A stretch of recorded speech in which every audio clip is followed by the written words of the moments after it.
So let's get into Linea. Tell Okay. us about what you remember about getting this role. Well, I was asked to do it, and I went up to. I went to Vancouver a lot. I made a lot of movies of the week up there.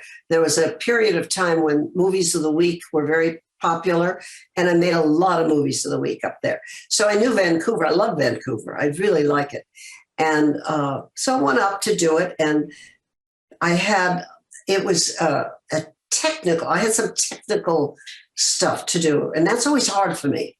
Technical stuff is hard. Bill can do lawyers and doctors and spiel off that. He can't do it now, but he used to be able to do all that. That's tough for me. I have to really study. So I had a little problem. They came to get me once, and I said, no, no, no, no, no. I get a 12-hour break. They said, no, in Canada, it's a 10-hour break. I said, I need a 12-hour break. They said, you're in Canada and you have to do 10. I said, you got to give me time to study. I have to work on it. And we had a little altercation about that, but I had to follow their rules. I mean, and I did, but I was annoyed with that. I was really annoyed. The cast was wonderful, especially the lovely lady. Amanda Tapping. Amanda Tapp. She was lovely.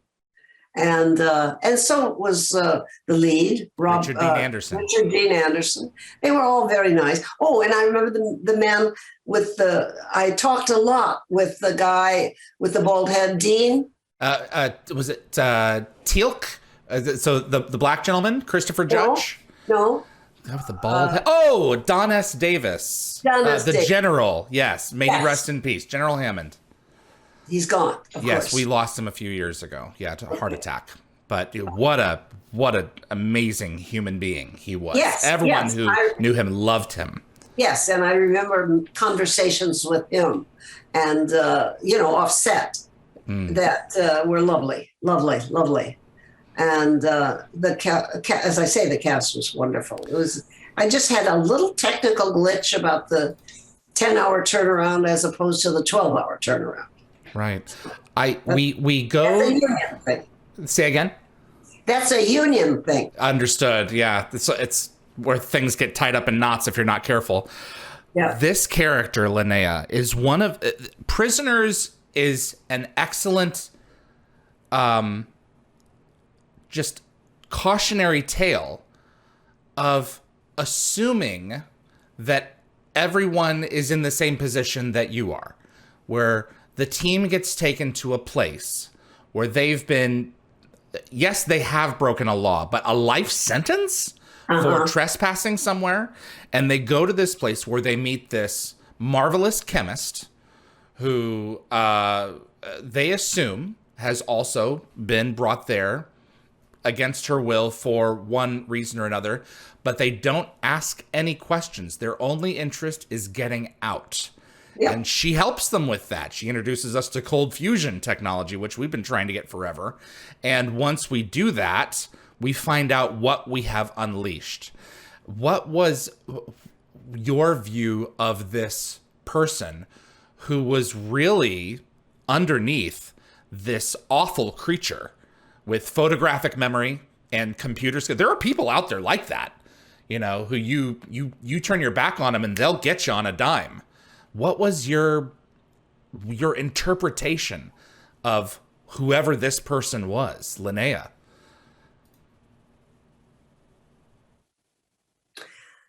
You know something? I don't know. Okay. I don't know. It was like the material was, as I said, the difficult was for me. Yeah. The material was difficult for me. And my mind doesn't go in that direction. Do you know? My mind, like you're a big fan of I can tell, of all these things. I'm a big fan of people. Yeah. I'm a big fan of relationships and people. I can be with somebody for an hour and I can tell you so much about them. I can tell you so much about them. But when you're talking about control and chemistry, and it's like another world for me. I'm not there. I'm not there at all as a person.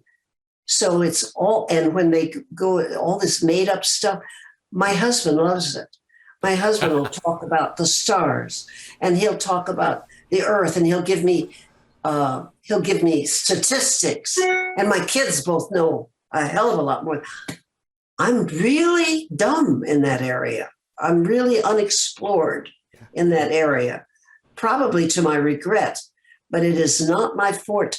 And that's why I got in trouble about the 10-hour, 12-hour thing. I need time.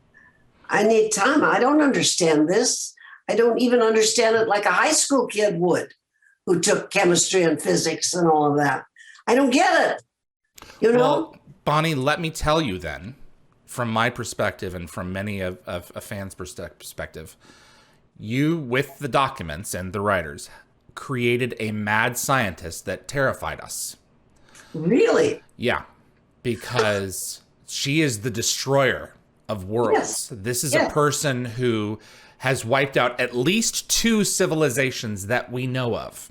That's incredible. I don't understand that. my mind doesn't understand that. Do you know what I mean? It's like what's going on in our country today. I don't understand it. I can't comprehend it. I don't understand that because I'm really good with people one-on-one. Yeah. And I cannot believe what's going on. I cannot believe it. And that's because everything's moving very fast now. Oh, yes. Yes. Because like if I figured out the first 60 years or 70 years of my life at the pace they went, it seemed like everything was normal. Now it's so fast. Yeah. Everything is so fast that it's hard to comprehend it. It's just hard to figure it out. And it's hard to keep up. It is. It's hard to keep up. One of the things I can't keep up with is the young people and all the different things they're doing. And I'm all for it, but I don't understand it. Do you know what I mean? Right. Yeah. Everything's in this thing now. Everything. And I think I'm all for it. I'm all for freedom and doing what you want, but I don't understand it. Yeah. And I think a lot of us are finding ourselves more, to our detriment, I think we're finding ourselves more and more in escapism with media rather than, communicating with each other. But one of the things I really think that Stargate has helped a lot of the people in the group that I associate with do is find one another in the material that you and this team of people created. And the villains are so key to that because they help us understand who we are.